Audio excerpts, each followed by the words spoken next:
ለሱ የሚሆን መንፈሳዊነታችን ከፍ ብሎ ወጥቶ ከሱ ጋር ህብረት አድርጎ የሚነህድበት መንገድ ነው እግዚአብሔር የሚፈልገው። እግዚአብሔር ያወጣንበትን ተራራ በህብረቱ ላይ ጸንተን ብንሄድ ጸንተን ብንመላለስ ለሰይጣን ምን እናድርገዋለን?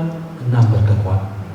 ሰይጣን በብዙ ነገር ከዓጾና እኳ እንተፈተነ ነዛ አብዛደውና አብዚያ ተጠውና እግዚአብሔር አምላክ መስዋዕት ከይነክፍል ሰይጣን በብዙ ነገር እኳ ተተዋጋና እሱ ዝኸፈተው ዓጾት ማንንም ከዚህ ዓጾት እግዚአብሔር አምላክ አሪና ነው አናሱ ነው። እግዚአብሔር ባወጣበትም ተራራ ጽና። ኢየሱስ ክርስቶስ ጌታ ነው። የጌቶች ጌታ የአማልክት አምላክ እሱ አዳናችን ነው። እሱ መድኃኒና ስሙ ብሩክ ይሁን። አሜን። እግዚአብሔር ይመስገን። አብዚ እንደ መዝሙር የዘመረኛል አንድ በልቤ ቃል መጥቶልኝ በራእይ ዮሐንስ ምዕራፍ 3 ያለ ከቁጥር 7 ያለ ሐሳብ በልቤ መጥቶ የሚያስተምረው ሌላ ነው፣ ግን እንደ መግቢያ ትንሽ በልቤ ስለመጥቶብኝ ከይተዛረብኮ መታኪ ሓልፍ እግዚአብሔር ይመስገን። ናብ መልአክ ፊላደልፊያ ጽሓፍ እቲ ቅዱስ ሓቀኛን መርሖ ዳዊት ዘለዎ ንሱ ምስ ከፈተ ሓደ እኳ ዘይዓፁ ንሱ ምስ ዓፀወ ከዓ ሓደ እኳ ዘይከፍት ከምዚ ይብላሉ። እግዚአብሔር ተመስገን። መርሖ ዳዊት ዝሓዘ ኣብ ኢዱ እግዚአብሔር የእግዚአብሔር ምን ማለት ነው? በማለት የእግዚአብሔር ደጅ የያዘ እሱ ክርስቶስ ኢየሱስ እሱ ምስ ከፈተ ማንም ዘይዓፁ ሰይጣን በብዙ ነገር ከዓጾና እኳ እንተፈተነ ነዛ አብዛደውና አብዚያ ተጠውና እግዚአብሔር አምላክ መስዋዕት ከይነክፍል ሰይጣን በብዙ ነገር እኳ ተተዋጋና እሱ ዝኸፈተው ዓጾት ማንንም ከዚህ ዓጾት እግዚአብሔር አምላክ አሪና ነው አናሱ ነው። ሰይጣን መገድና ብዙ ነገር አንጭ ከዕቅፈና ፈቲኒ ዘለና እግዚአብሔር ጸጋ ዝሃበና ጸጋ ንኸይነገልግሎ በብዙ ነገር ሰይጣን ተዋጊና ክርስቶስ ኢየሱስ ግን እቲ መርሖ ዳዊት ኣብ ኢዱ ዝሓዘ ማንም ኣይዓጽቆንነት ጸጋ እግዚአብሔር ስሙ ብሩክ ነው። አሜን። እግዚአብሔር ንዓና ዝሃበና ጸጋ እግዚአብሔር ኣማና ዝቐመጦ መግሊት ማንም ሰብ ኣይዓጽቆን ማንም ሰይጣን ኣይዓጽቆን ንዓና እግዚአብሔር ተመስገን ስሙ ብሩክ ይሁን። ስለዚህ መርሖ ዳዊት ዝሓዘ መርሖ ዳዊት ኣብ ኢዱ ዘሎ ክርስቶስ ኢየሱስ ምሳና ስለዘሎ ስሙ ብሩክ ይሁን። ጸጋ እግዚአብሔር ኣይዕጾኑ ስሙ ይባረክ። ሃሌሉያ ተመስገን። እግዚአብሔር ነመስግነካ ነው ክብርን ይበካሉ። እስቲ ትንሽ ካለንበት ቆመን እስቲ እንጸልይ። እግዚአብሔር ይመስገን። ከቻላችሁ እስቲ እንጸልይ ትንሽ እግዚአብሔር ልናገር እግዚአብሔር ክዛረበን እግዚአብሔር ሕሹክ ክብለና እግዚአብሔር ይመስገን። እቲ ኣብ ውሽጥና ዘሎ መንፈስ በውስጣችን ያለ መንፈስ ልናገረን ጌታ ተናገረን ብሎ እግዚአብሔር ተናገረ።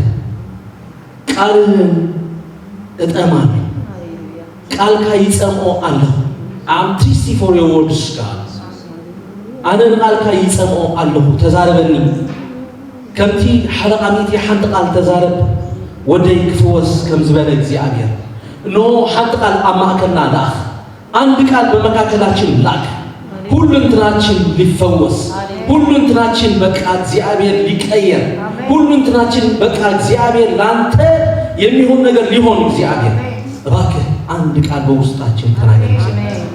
በዛም ሰዓት እግዚአብሔር አምላኬ ሆይ እጃችን አንስተን እንጠብቃለን። አንተ ለልባችን የሚሆን ነገር አንተ ለመንፈሳችን የሚሆን ነገር ቃል ልትልክልን ኖ ከድካማችን ልታወጣን እግዚአብሔር በስም ኢየሱስ ክርስቶስ እየጸለይን በጌታ በኢየሱስ ክርስቶስ ስም እንጸልያለን። አሜን።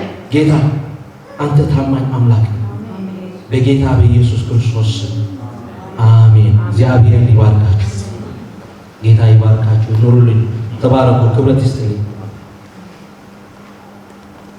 እግዚአብሔር ይመስገን። አሁን የምንማረው ቃል ከመጽሐፍ ሁለተኛ ነገሥት ምዕራፍ 1 ከ1 እስከ 18 ያለ ሐሳብ ነው። እግዚአብሔር ይመስገን።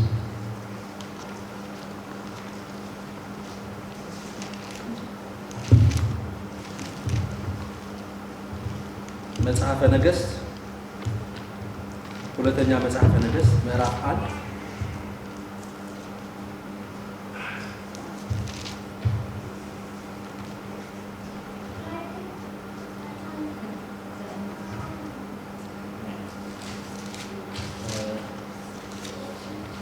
በአማርኛ እሺ በትግርኛ እኔ በአማርኛ አነባለሁና ትግርኛ ልታነቡ ደግሞ ቤት ሆናችሁ አሉት። እሺ ትንሽ ከጊዜ ጋር አንፃር ተናገር። ሁለተኛ ነገሥት ምዕራፍ 1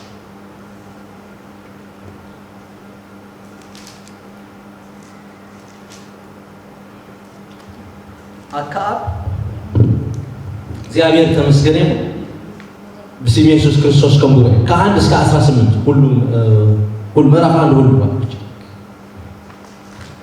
አክዓብም ከሞተ በኋላ ሞዓብ በእስራኤል ላይ አመፀ። አካዝያስም በሰማርያ በሰገነቱ ላይ ሳለ ከዓይነ ርግቡ ወድቆ ታመመ። እርሱ ሂዱ ከዚህም ደዌ አንድ እድን እንደሆነ የኤቅሮንን አምላክ በኤልዛቤልን ጠይቁ ብሎ መልእክተኞች ላከ። የእግዚአብሔር መልአክ ተስቢያዊው ኤልያስም ተነሳ፣ የሰማርያን ንጉሥ መልእክተኞች ለመገናኘት ወጣና የኤቅሮንን አምላክ በኤልዛቤልን ትጠይቁ ዘንድ የምትሄዱ በእስራኤል ዘንድ አምላክ ስለሌለ ነው። ስለዚህ እግዚአብሔርን እንዲህ ይላል፣ ትሞታለህ እንጂ ከወጣህበትም አልጋ አትወርድም በላቸው አለው። ኤልያስም ሄደ። መልእክተኞች ወደ አካዝያስ ተመለሱ። እርሱም ለምን ተመለሳችሁ አላቸው። እነርሱም አንድ ሰው ሊገናኘን መጣና ሂዱ ወደ ላካቸውም ንጉሥ ተመለሳችሁ፣ እግዚአብሔር እንዲህ ይላል፣ የኤቅሮንን አምላክ በኤልዛቤልን ትጠይቅ ዘንድ የላከህ በእስራኤል ዘንድ አምላክ ስለሌለ ነው። ስለዚህ ትሞታለህ እንጂ ከወጣህበትም አልጋ አትወርድም በሉት አለን አለ። እሱም ሊገናኛቸው እየወጣው ይህንስ ቃል የነገራችሁን ሰው መልኩ ምን ይመስላል አላቸው። እነርሱም ሰውየው ጠጉራም ነው፣ በወገቡም ጠፍር ታጥቆ ነበር አሉት። እርሱም ቴስቤታዊ ኤልያስ ነው አለ። ንጉሡም የ50 አለቃን ከ50 ሰዎችን ጋር ሰደደ። ወደ እርሱም ወጣ፣ እነሆ በተራራ ራስ ላይ ተቀምጦ ነበር። እርሱም የእግዚአብሔር ሰው ሆይ ንጉሡ ውረድ ይልሃል አለው። ኤልያስም መልሶ የ50 አለቃውን እኔ የእግዚአብሔር ሰው እንደሆነሁ እሳት ከሰማይ ትውረድ፣ ላንተንም 50ውን ሰዎችን ትብላ አለው። እሳትም ከሰማይ ወረደ፣ እርሱንና 50ውን ሰዎቹ በላቸው። ደግሞም ሌላ የ50 አለቃ ከ50 ሰዎች ጋር ላከበት። እርሱም የእግዚአብሔር ሰው ሆይ ንጉሥ ፈጥነህ ውረድ ይላል ብሎ ተናገረ። ኤልያስም እኔስ የእግዚአብሔር ሰው እንደሆኑ እሳት ከሰማይ ትውረድ፣ አንተንም 50ውን ሰዎችን ትብላ አለው። የእግዚአብሔር እሳት ከሰማይ ወርዳ እርሱን 50ውን ሰዎቹን በላቸው። ደግሞም ሶስተኛ 50 አለቃ ከ50 ሰዎች ጋር ሰደደ። ሶስተኛው የ50 አለቃ ወጥቶ በኤልያስ ፊት በጉልበቱ ተንበረከከና የእግዚአብሔር ሰው ሆይ ነፍሴን እነዚህ የ50ውን ባሪያዎችን ነፍስ በፊት የከበረች ትሁን። እነሆ እሳት ከሰማይ ወርዳ የፊተኞቹን ሁለቱም የ50 አለቆችና 50ውን ሰዎችን በላች። አሁን ግን ነፍሴን በፊትህን የከበረች ትሁን ብሎ ለመነው። የእግዚአብሔር መልአክ ኤልያስን ከእርሱ ጋር ውረድ አትፍራውም አለው። ተነስቶም ከእርሱ ጋር ወደ ንጉሥ ወረደ። ኤልያስም እግዚአብሔር እንዲህ ይላል የኤክሮንን አምላክ ቤልዜቡል ትጠይቅ ዘንድ መልእክተኞች ልካል፣ ታማለህ እንጂ ከወጣህበትም አልጋ አትወርድም አለው። ኤልያስም እንደተነገረው እንደ እግዚአብሔር ቃል ሞተ። ልጅም አልነበረውምና በይሁዳ ንጉሥ በዮሳፋጥ ልጅ በኢዮራም በሁለተኛው ዓመት ወንድሙ ኢዮራም በእርሱ ፋንታ ነገሰ። አካዝያ ያደረገውን የቀረውን ነገር በእስራኤል ነገሥት ታሪክ መጽሐፍ የተጻፈ አይደለም ይላል። እግዚአብሔር ተመስገን። እግዚአብሔር ይመስገን። ኢየሱስ ክርስቶስ ጌታ ነው። ለዚህ ሐሳብ የሚናየው ነገር ቀስ በቀስ እያየን ከሱ ምን ነው የምተርፍልን፣ ምን ነው እኛ ደግሞ የምንማረው እናያለን። እግዚአብሔር ይመስገን። ኢየሱስ ክርስቶስ ጌታ ነው። አዛያ የሚባል ንጉሥ እዚህ አለ። መጀመሪያው በዚህ ጽሑፍ በዚህ ፓራግራፍ የምናየው ሶስት ግሩፖች አሉ። የግሩፖቹ አንድ የእግዚአብሔር ግሩፕ ነው፣ ኤልያስና የእግዚአብሔር መልአክ እግዚአብሔርን ራሱ። ሁለተኛው ሰዎች ነው፣ ተላኪዎቹ እንደ ሰው ሆነው የሚላኩት ሰዎች ናቸው ማለት ነው። ይሄው የ50 አለቃዎችና የንጉሥ ተላላኪዎች ነው። ሶስተኛ ግሩፕ ደግሞ ንጉሱና የቤልዜቡል የሚባሉ የሰይጣን ግሩፕ ነው። ክሊር ነው። በዚህ ሶስት ግሩፕ የሚሆን ነገር ከሱ ምን እኛ ይተርፈናል፣ ምን እንማራለን ብለን እናያለን። እግዚአብሔር ይመስገን። አዛያ የሚባል ንጉስ 8ኛ ንጉስ የእስራኤል በአንደኛ ነገሥት ምዕራፍ 12 እስራኤል በሰሎሞን ኃጢአት በሁለት በተከፈለበት ጊዜ ሁለት ነገስታት ነበሩ፣ ሮብዓምና የሮብዓም የሚባሉ። ሮብዓም የይሁዳ ንጉስ ሆነ፣ የሮብዓም የሚባል ደግሞ የእስራኤል ንጉስ ሆነ። የይሁዳ ንጉስ ርዕስ ከተማው ማነው? ኢየሩሳሌም ነው።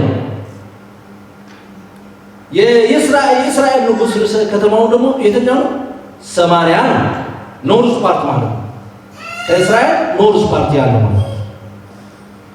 ይሄው ንጉሱ ከእስራኤል የተባለ ከእስራኤሎቹ የሰሜን ንጉሶቹ ርዕሰ ከተማው ሰማርያ የሆነው ንጉሶቹ 8ኛ ንጉስ መበል ሻምናይ ንጉስ ማለት ነው።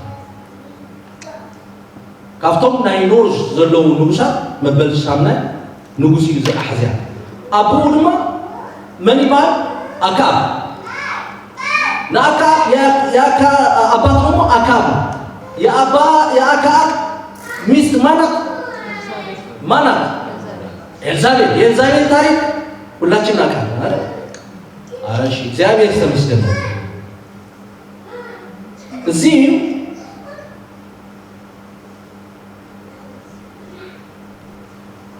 እዚህ አዝያ በእስራኤል ስንት ዓመት ነግሷል?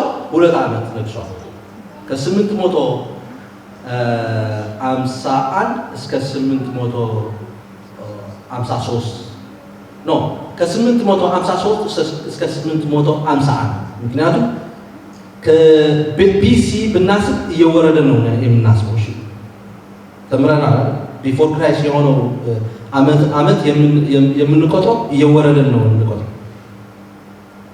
ቢፎር ክራይስት የሆነው ቅድመ ልደተ ክርስቶስ የሆነ ነገር እየወረደ ነው ቁጥሩን የምንቆጥረው። ከ853 እስከ 851 ንጉስ ሆነ ነበር የአዛያ። 2 ዓመት ነግሷል በእስራኤል። በነገሰበትም ጊዜ የእሱ ታሪክ በአንደኛ ነገሥት የመጨረሻ ምዕራፍ በ3 ጥቅሶች ያለውን አንብቡልኝ ፕሊዝ። የእሱ ታሪክ እንደምን እንደነበረ የአዛያ ታሪክ በመጨረሻው መጽሐፈ ነገሥት አንደኛ መጽሐፈ ነገሥት ቀዳማይ መጽሐፈ ነገሥት የመጨረሻውን ምዕራፍ የመጨረሻውን 3 ጥቅሶች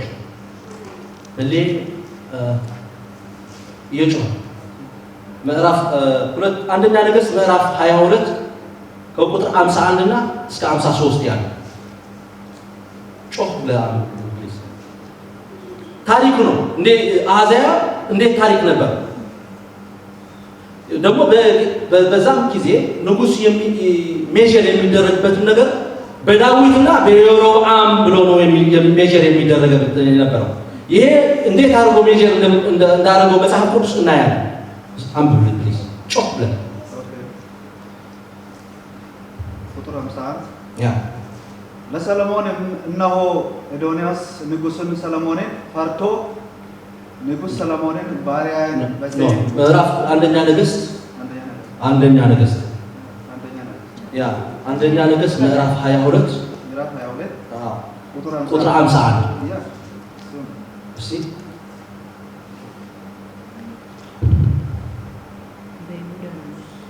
ያ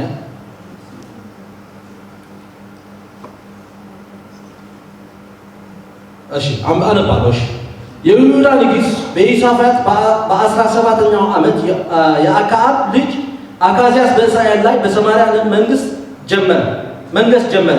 በእስራኤል ላይ 2 ዓመት ነገሰ። ማን ነው? አዛያ።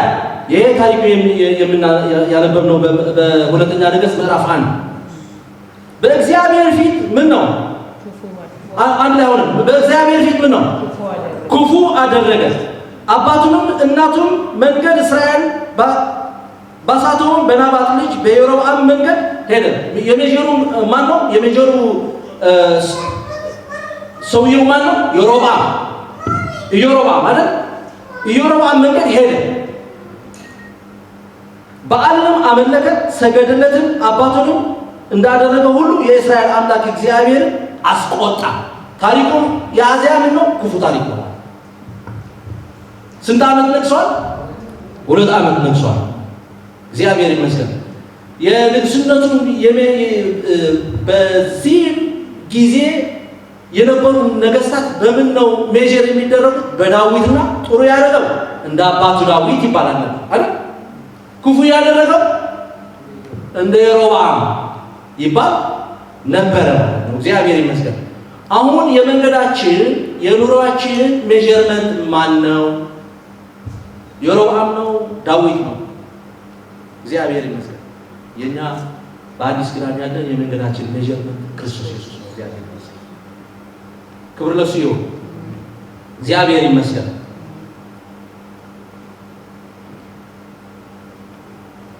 ስሙ ብሩክ ይሁን።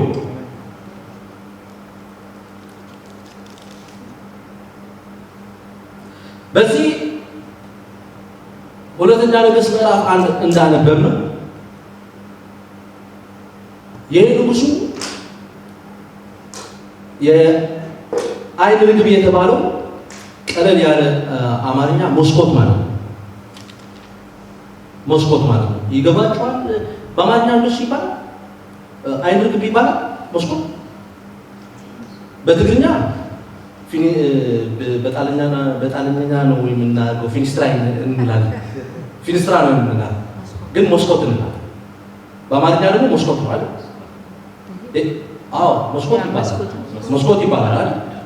ኦኬ። ካስትል ሄዳችሁ ታውቃላችሁ? ይሄ ካስትል የንጉሶቹ ስፍራ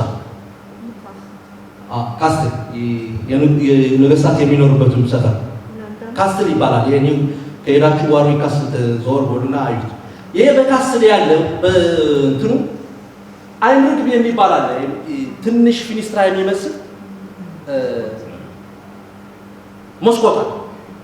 ይሄ ሰውየው በሱ ላይ ሆኖ ሲያይ ነው የወደቀው። ወድቆ ምን ሆኗል? ፓራላይዝ ነው። በንጉስ ቤት እያለ ነው ይላል። እንደሱ ነው ያነበብናል። ወድቆውና ፓራላይዝ ሆኗል። ፓራላይዝ ሆኖ ታምሞ ግን ምን ላድርግ ነው የሚያየው? ወደ እግዚአብሔር ነው ሊጠይቅ እንትን ያደርግ ወላ ወደ ቤዛው ሊሄድ ነው የምናየው። እግዚአብሔር ይመስገን። ናብጣዖት አከይ ኮሎ ይላል። ስለዚህ እግዚአብሔር ዝገበረሉ ንግስና ማለት ስልጣን ያለ እግዚአብሔር ስልጣን የለም። ሮሜ መጽሐፍ እንደሱ ነው የሚላል። ስልጣን ሁሉ ከምን? ስልጣን ሁሉ ከማን ነው? ከእግዚአብሔር ነው። ይህ ሰውዬ ያገኘውን ስልጣን ከማን ነው ማለት ነው? ከእግዚአብሔር ነው። እግዚአብሔር የሰጠውን ስልጣን ግን ምን አድርገው መሰለ ማለት ነው? ንቆታል። የእግዚአብሔር ስልጣን ንቆ የእግዚአብሔር ህልውና ንቆ ወደ ጣዖት ሊሄድ ነው ያየነው ይሄ ሰው። በዛ ምክንያት ደግሞ እግዚአብሔር በራሱ ላይ ቁጣ ሲያወር ነው የምናነበው።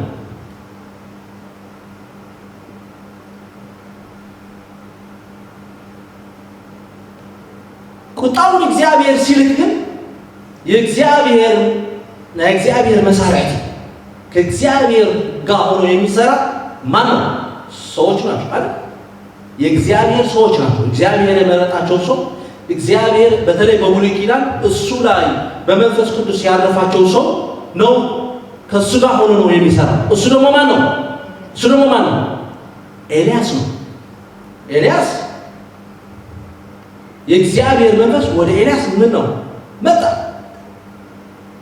መጣ።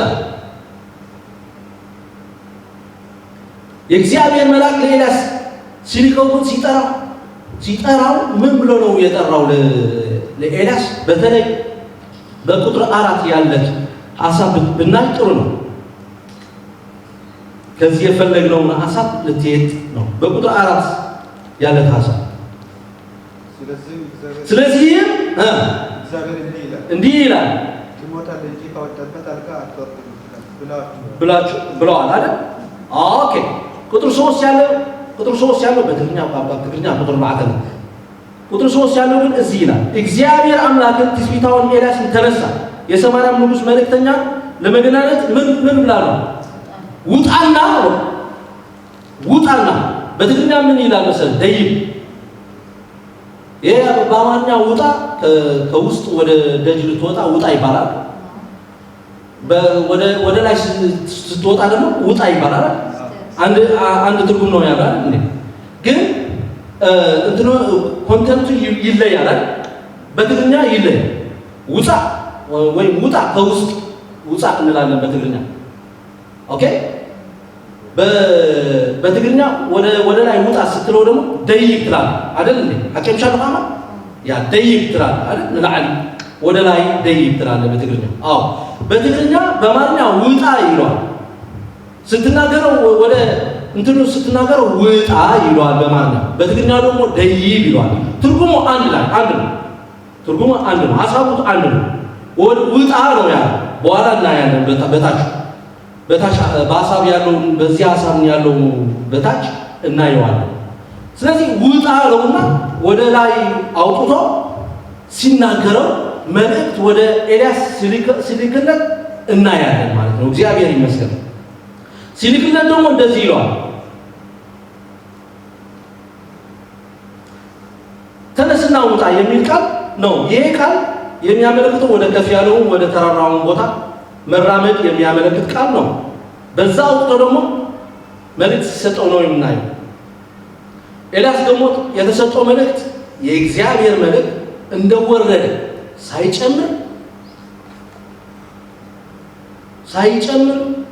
ሳይቀንስ እንዲህ አለው ሲነግረው እናነባለን። አሁን እግዚአብሔር ይናገራል። ስለ እኔ ይናገራቸዋል። ስለ እህታችን ስለ ወንድማችን እግዚአብሔር ይናገራል በቤት። በዚህ የሚናገርበትን ጊዜ እንዳለ ነው የምንናገረው ወይስ ሰው ፊት አይተን ነው የምንናገረው? እግዚአብሔር በላይ አውጥቶ ሲናገረን እንዴት ነው እኛ ደግሞ የምናስተላልፈው? ኤልያስ ወደ ንጉሥ ይሁን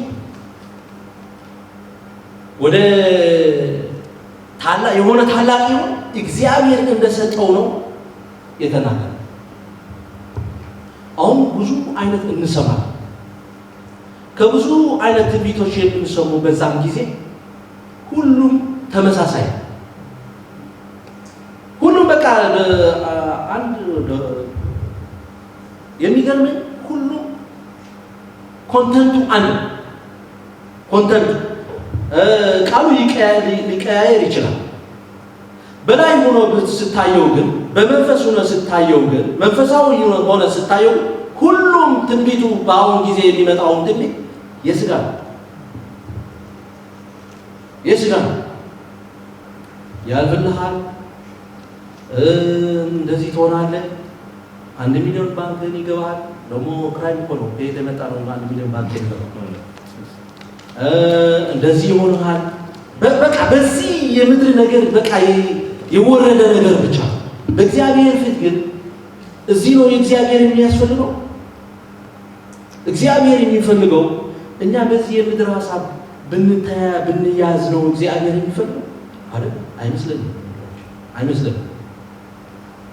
እግዚአብሔር የሚፈልገው ለሱ የሚሆን መንፈሳዊነታችን ከፍ ብሎ ወጥቶ ከሱ ጋር ህብረት አድርጎ የሚነህድበት መንገድ ነው እግዚአብሔር የሚፈልገው። እግዚአብሔር የሚፈልገው በልብስ ነው፣ በምንነዳው መኪና አይደለም፣ በባንካችን ያለ ሐሳብ አይደለም፣ በምናምን አይደለም። እግዚአብሔር ደስ የሚለው ነገር እሱ ደስ የሚያሰኘው ነገር መንፈሳዊ ህይወታችን ጥሩ ሆኖ ከሱ ጋር በህብረት ስንመላለስ ነው። ተመለስ የሚል ትንቢት ሰምታችሁ ታውቃላችሁ? አሁን ደግሞ በአይናችን የምንፈርደው እኮ መመለስ የሚፈልገን ሰው እኮ ሁላችን አይደለም? እውነት እንናገራለን። ህይወታችን እኮ ወደ እግዚአብሔር መንገድ መመለስ የሚፈልገን ህይወት ነው እኮ ሁላችን። እውነት በምንናገር ነው የምንፈውስ። ምክንያቱም በብዙ ነገር ቀለል ያለ በቢዚ ነገር የተያያዘ ሰው ነው። በዚህ ነገር ከማን ተመለስ የሚል ትንቢት መምጣት ነበረብን። አይናችን አይተን እኮ ነው እኛ ራሳችን የምንፈርደው ላይፋችን። ተመለስ የሚል የእግዚአብሔር ደስ የሚያሰኘው ትንቢት ግን አሁን የለም። ቦልድ የሆነ ትንቢት የለም። ሰው ፊት አይተህ የምትናገረው ትንቢት ብቻ ነው አሁን የመጣው። ኤልያስ ግን እንደሱ አይደለም። ቦልድ ሆኖ ነው የሚናገረው ኤልያስ። እግዚአብሔር ቦልድ ሆኖ የሚናገር ሰው ይፈልጋል አሁን እንደ ኤልያስ። እግዚአብሔር ይመስገን።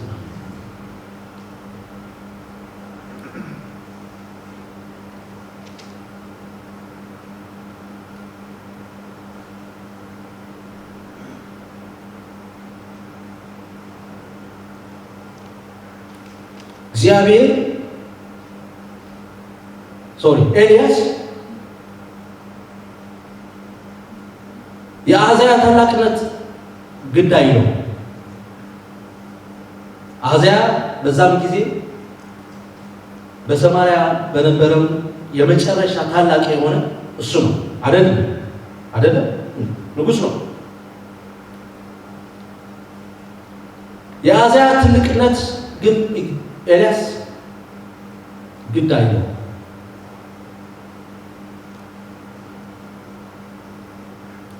ኤልያስ ግድ የሚለው የእግዚአብሔር ትልቅነት ነው።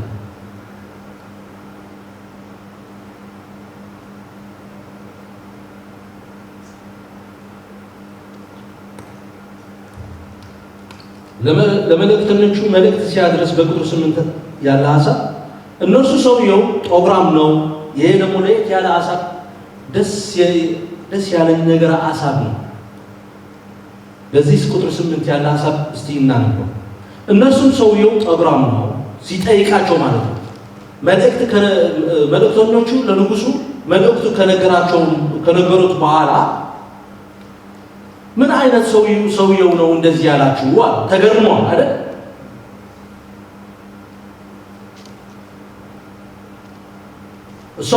እነሱ ደግሞ ምን አሉ? እነሱ ሰውየው ጠጉራም ነው፣ ወገቡም ጠፈር ታጥቆ ነበር አሉት። እርሱም ትስቢታዊ ኤልያስ ነው አለው። ባለባበሱ ምን አድርገዋል? አውቆታል። አለባበሱ ነው የነገሩ። ማን ነው እንደዚህ ያላችሁ አላቸው። ኤልያስ ነው አሉት። እንዴ አላሉት። እንዴት ልብስ እንደለበሰውና حبريت عندهم كمية عينة كلام كم تخلنا كمية كم تمثل أنت عينة سب مهانو أم نجرو ما exactly من مهانو نصب عينة جرو سلازم نصب بكرة منو نتاجرو فريتو وتوم نأجزي أجر سبات يأجزي أجر صوج بعد ما بسانشو يدري أنا በወንጌል ዮሐንስ ጌታ ከተያዘው ለጴጥሮስ ባነጋገር እናንተ ታውቃላችሁ ከነሱ ጋር እንደነበር ባነጋገር ታውቃላችሁ እንታይ ትፍለጥ በዛር አርባጋስ ትፍለጥ ስለዚህ ከእግዚአብሔር ጋር የሚመላለሱ ከክርስቶስ ጋር የሚመላለሱ ባለባበሳቸው ባነጋገራቸው ይታወቃሉ ማለት ነው እቺ ታች ያደረገችን ሐሳብ ነው በቁጥር 8 ያለች ሐሳብ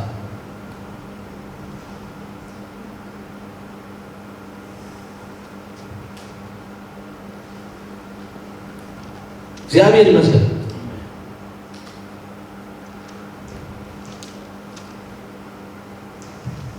ወደ ቀን መልእክት የሐሳቤን ልግባ ከቁጥር 9 ከታች ያለው ሐሳብ እናይ ሁለተኛ ነገሥት ከቁጥር 9 ከምዕራፍ ከሱ ምዕራፍ ንጉሡም የ50 አለቃውን 50 ሰዎች ጋር ሰደደ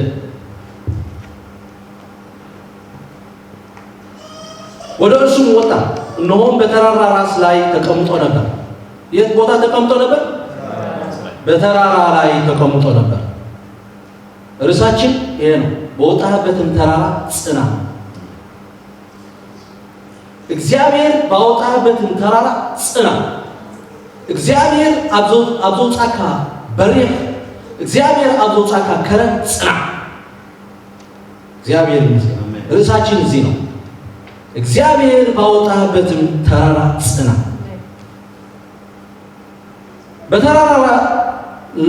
በተራራ ራስ ላይ ተቀምጦ ነበር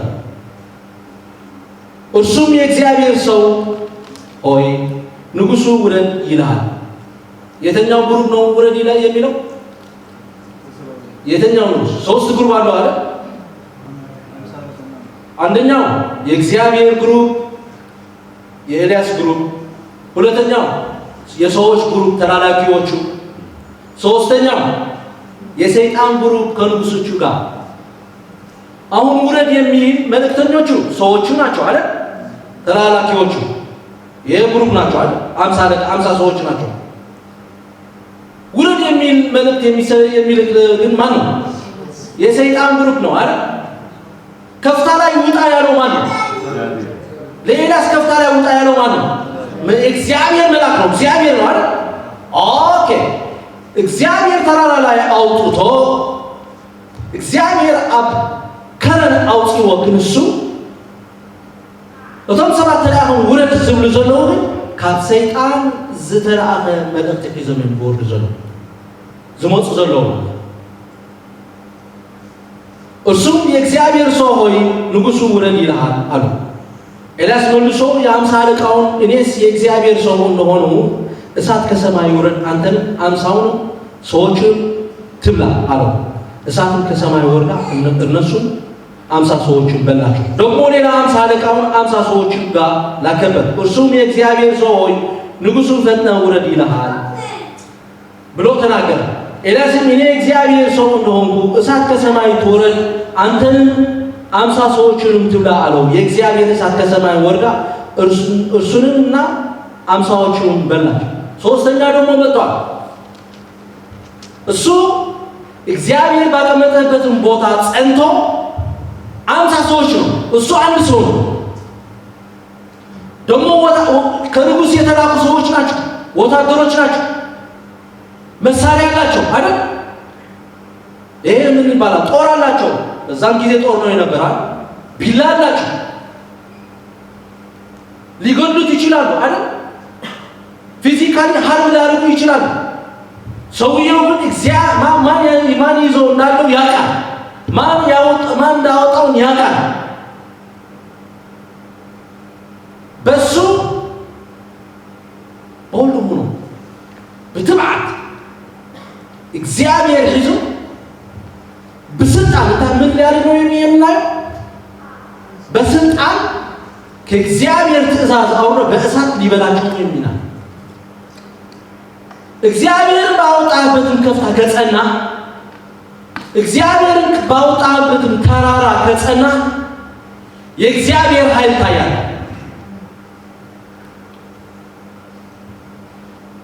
እግዚአብሔር ባወጣበትን ኤልያስ ባወጣበትን ከፍታ ስለጸና ነው የእግዚአብሔር ኃይል ያየው ኤልያስ። አሁን እግዚአብሔር ወደ የህብረቱ ከፍታ አውጥቶናል ወንድሞቼና እህቶቼ። በዚህ የህብረቱን ከፍታ ጸንተን ለሰይጣን እንርገጥ።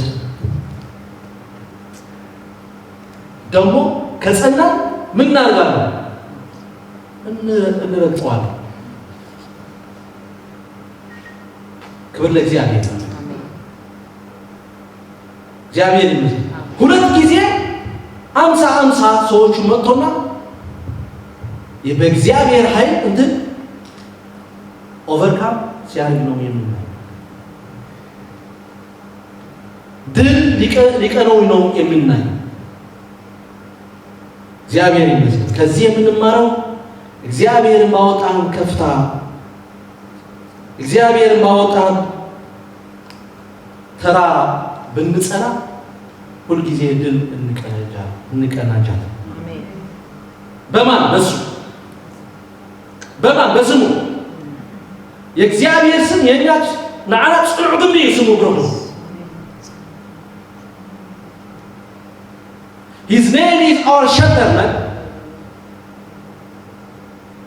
ስሙ ብሩክ ነው።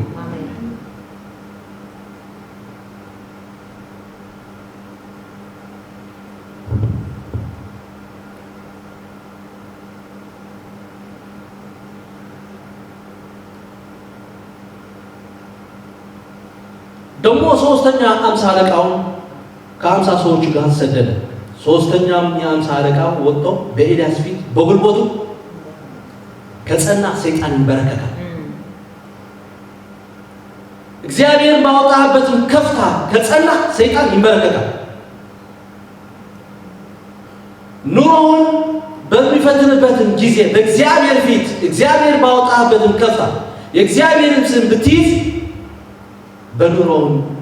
ለኑሮውን ታንበረከካል። ወንድሞች እኛ ያለንበትን የያዝነውን ስም ሁሉም ይበላል። ለሁሉም ኃይል ደግሞ ያንበረከካል። የእግዚአብሔር ስም ያንበረከካል። በውስጣችሁ ያለ መንፈስ በውስጣችሁ ያለ የእግዚአብሔር ኃይል ለጠላት ያንበረከካል። ወንድሞች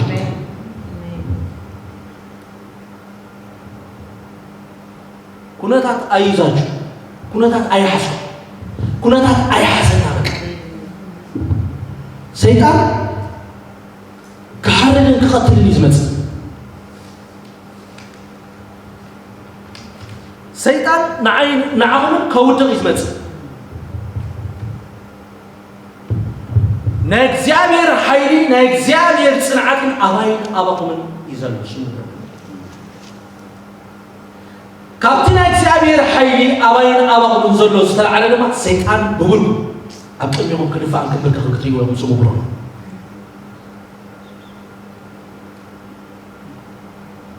ክልተ ጊዜ ሁለት ጊዜ ነው 50 ሰዎች ልከው መጥቶ ኤልያስ ከተራራ ሊወርድ አይተናል።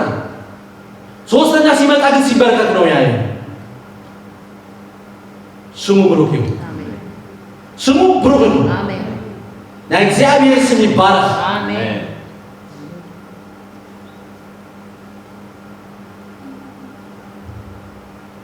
የኛ ናትና ተባዓት ስም እግዚአብሔር ስሙ ብሩክ ይሁን።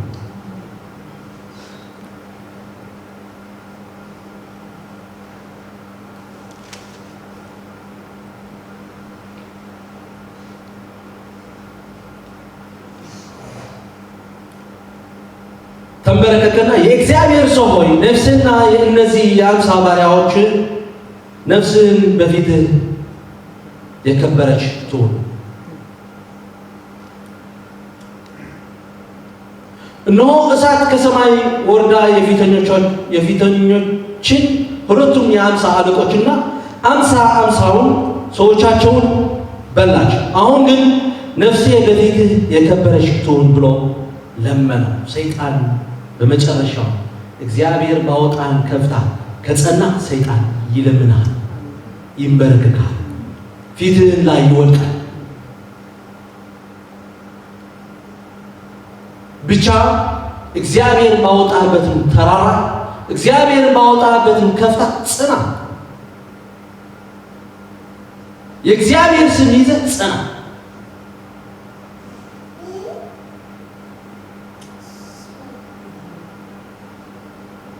የእግዚአብሔር መልአክ ኤልያስን ከእርሱ ጋር ውረድ፣ አትፍራ አለው። ተነስቶ ከእርሱ ጋር ወደ ንጉሥ ወረደ። እግዚአብሔር ስሙ ብሩክ ይሁን። ማን ነው ያወረደው? ማን ነው ውረድ ያለው? እግዚአብሔር። እግዚአብሔር ያለ ድምፅ እግዚአብሔር አትንቀሳቀስ፣ በወጣህበትን ከፍታ ጽና። የእግዚአብሔር ድምፅ ላንተና ለኔ ከፍታ ነው አይደለም? ኤልያስ እሱ ስላወቀ ነው ከነሱ ጋር ሊወርድ ይሄዳል። የተቀመጠበትም ፊዚካሊ ቦታው ማነው? ተራራ አይደል? ከተራራው በላይ የሆነው የእግዚአብሔር ስም ግን እንደ ተራራ ሆኖ ይዞ ከነሱ ጋር ይሄድ ነው የምናየው። እግዚአብሔር ይመስገን። ከሱ ጋር ወርዶ ሲሄድ ግን በታችኛው ካየነው ኤልያስ ቃሉን ንጉሥ ፊት ላይ ቀይሯል እንዴ? አልቀየረም። እግዚአብሔር እንደተናገረው ቦልድ ሆኖ ተናግሯል። ትሞታለህ። እግዚአብሔር ስለናቀ አንተ እግዚአብሔር ስለናቀ እግዚአብሔር ደግሞ ለአንተ ይንቃል ብሎ ሲናገረው ነው የምናየው። እግዚአብሔር ስለዝናዓካ እግዚአብሔር ድማ ክረቃካ ክትሞት ካካታል የካላ ዘለኻ ዓራት አይተወርን ያለው እግዚአብሔር ይመስገን። ቦልድ ስትሬት ወይ በቃ እግዚአብሔር የተናገረውን ስትሬት ወይ ሲናገር ነው የምናየው። እዚህ የነበረውን ትብዓት ምን ይባላል በአማርኛ? ድፍረት በእኛ ላይ በእውነት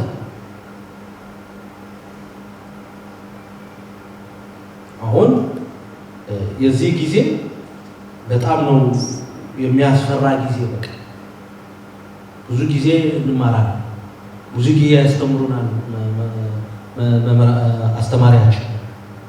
በቃ በዚህ ጊዜ አንድ ጊዜ በባይብል ስታዲ እንደሱ ብለን ተናግረን ነበር። በቃ በዚህ ሌላ ትናገራለህ። የዚህ ዘመን ክርስትና በዚህ ሌላ ሆኖ ታገኘዋለህ።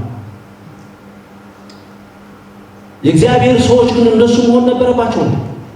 እንደዚህ መሆን ነበረባቸው ነው? ድሮ ይገርማል። ባካችሁ ለዚህ ዘመን ያለብን ዘጊዝ ዘመን ዘለናው ዘመን የፍሐቀ ጣዕ በጣም ይዘፍሐቀ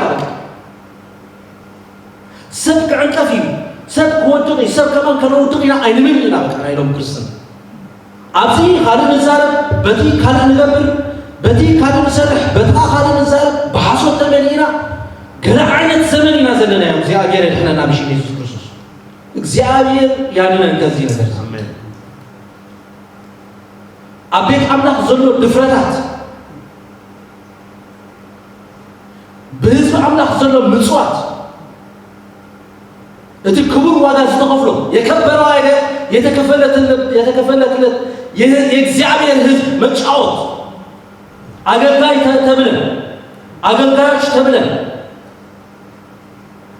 ይገርማል፣ ያስፈራል። ባካችሁ ኤልያስ ግን እንደሱ አልነበረም። የእግዚአብሔር መንፈስ ያደረውን ሰው እንደሱ አይደለም፣ ቦልድ ነው የሚናገር በቃ። ምክንያቱም የሱ ነገር የታላቅነት ታላቅ ማን ነው? እግዚአብሔር ነው። እግዚአብሔር ከዚህ ነገር ያድን። እግዚአብሔር ከዚህ ነገር ያውጣ። አሜን። በጸጋው ይደግፈን እግዚአብሔር። ቤተክርስቲያን ብዙ ንጉሱ አልተጓሳ ቆለሉ ዘላ ዘመን ይናዘ ከም በዓል ኤልያስ ዘአመሰሉ መንፈስ እግዚአብሔር ዘዓሰሎሙስ ክንከው እግዚአብሔር ይደግፈን። እግዚአብሔር ይደግፈን። ራሴ እሱ ላይ አስገብቼ ነው የምናገረው። ራሴ እንትን አድርጌ አይደለም የምናገረው። እኔ ራሴን እሱ ጋር ነው።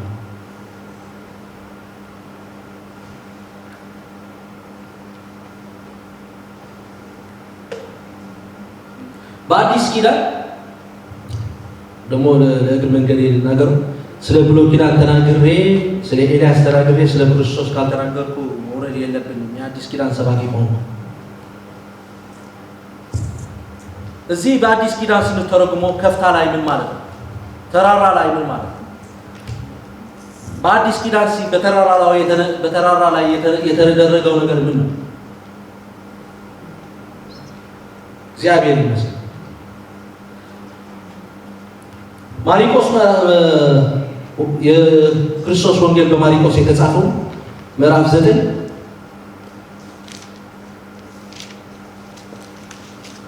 አንደኛው የጸሎት ቦታ ነው። ተራራው የጸሎት ቦታ፣ ከፍታ ላይ የጸሎት ቦታ።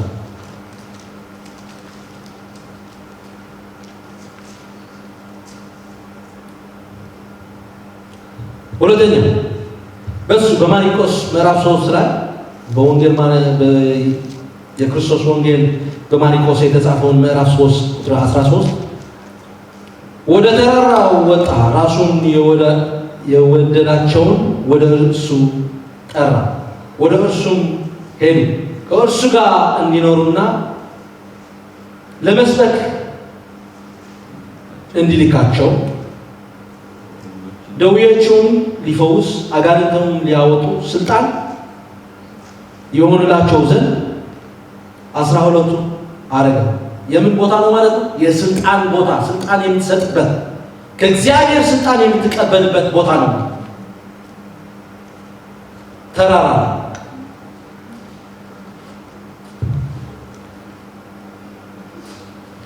ሶስተኛ የእግዚአብሔር መልእክት የምትቀበልበት ተራራ የእግዚአብሔር ቦታ የምትቀበልበት ቦታ ነው። ሉቃስ ምዕራፍ 2 ቁጥር 29 ደብረ ዘይት በሚባል ተራራ አጠገብ ወዳሉት ወደ ቤት ፋጌና ወደ ቢታንያ በቀረበ ጊዜ ከደቀ መዛሙርቱ ሁለቱም ላከ፣ እንዲህ አላቸው፣ በፊታችሁ ወዳላችሁ መንደር ሂዱ፣ ወደ እርሱም ገብታችሁ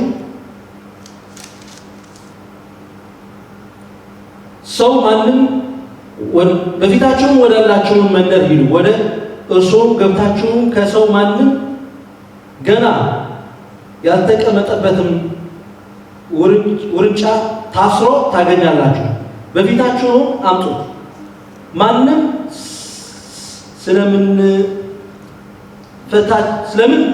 ትፈታላችሁ ብሎ ቢጠይቃችሁ እንዲሁ ለጌታ ያስፈልጓል በሉ ይላል። እግዚአብሔር ይመስገን። የእግዚአብሔር መልእክት የት ቦታ ሆኖ ነው የሰጣቸው? በተራራ ላይ ቦታ ነው የሰጣቸው። ስለዚህ በተራራ ላይ ከጸናን የእግዚአብሔር መልእክት እንቀበላለን። በተራራ ላይ ከጸናን ሰይጣን ምን እናድርገዋለን? እናንበረከከዋለን። በተራራ ላይ ከጸናን በስልጣን ምን እናድርጋለን? ለሰይጣን ምን እናድርጋለን? እንገዛለን ማለት ነው። እግዚአብሔር ይመስገን። ስለዚህ እግዚአብሔር ባወጣበትን ከፍታ ጸንተን ምን እንመላለስ።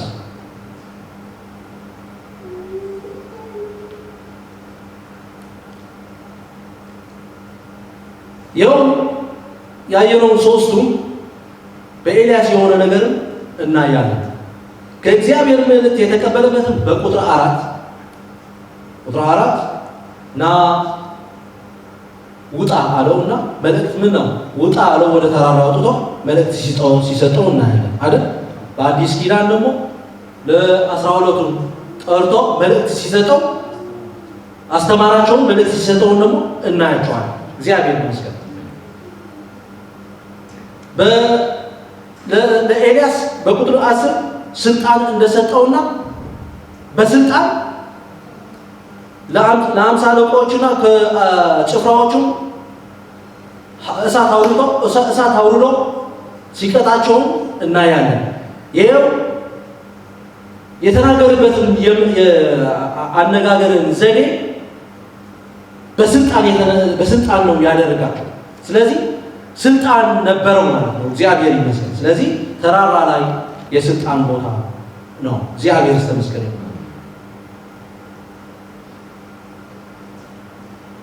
ስለዚህ እግዚአብሔር ይባርካችሁ።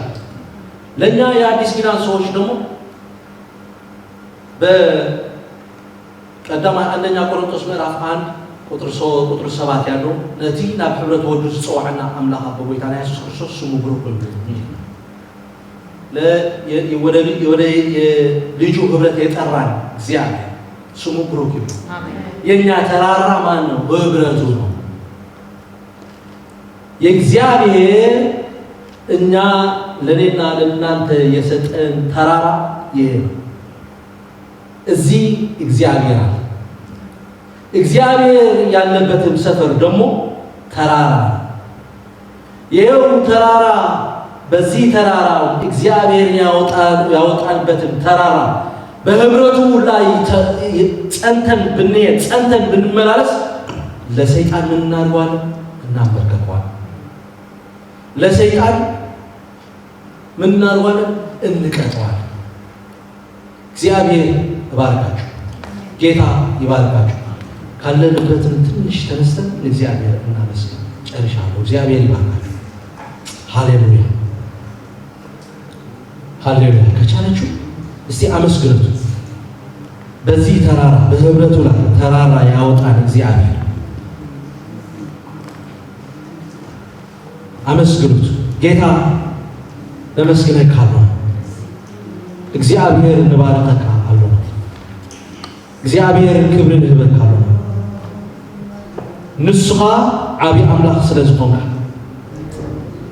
ንስኻ ኣብ ማእከልና ኮንካ ክትምህረና ስለዝፀናሕካ አንተ በመካከላችን ሆነ ስላስተማርካ አንተ በመካከላችን ሆነ ስለገሰጥክ አንተ በመካከላችን ሆነ ስለመለስከን እግዚአብሔር እጅግ አድርገን እናመሰግናለን።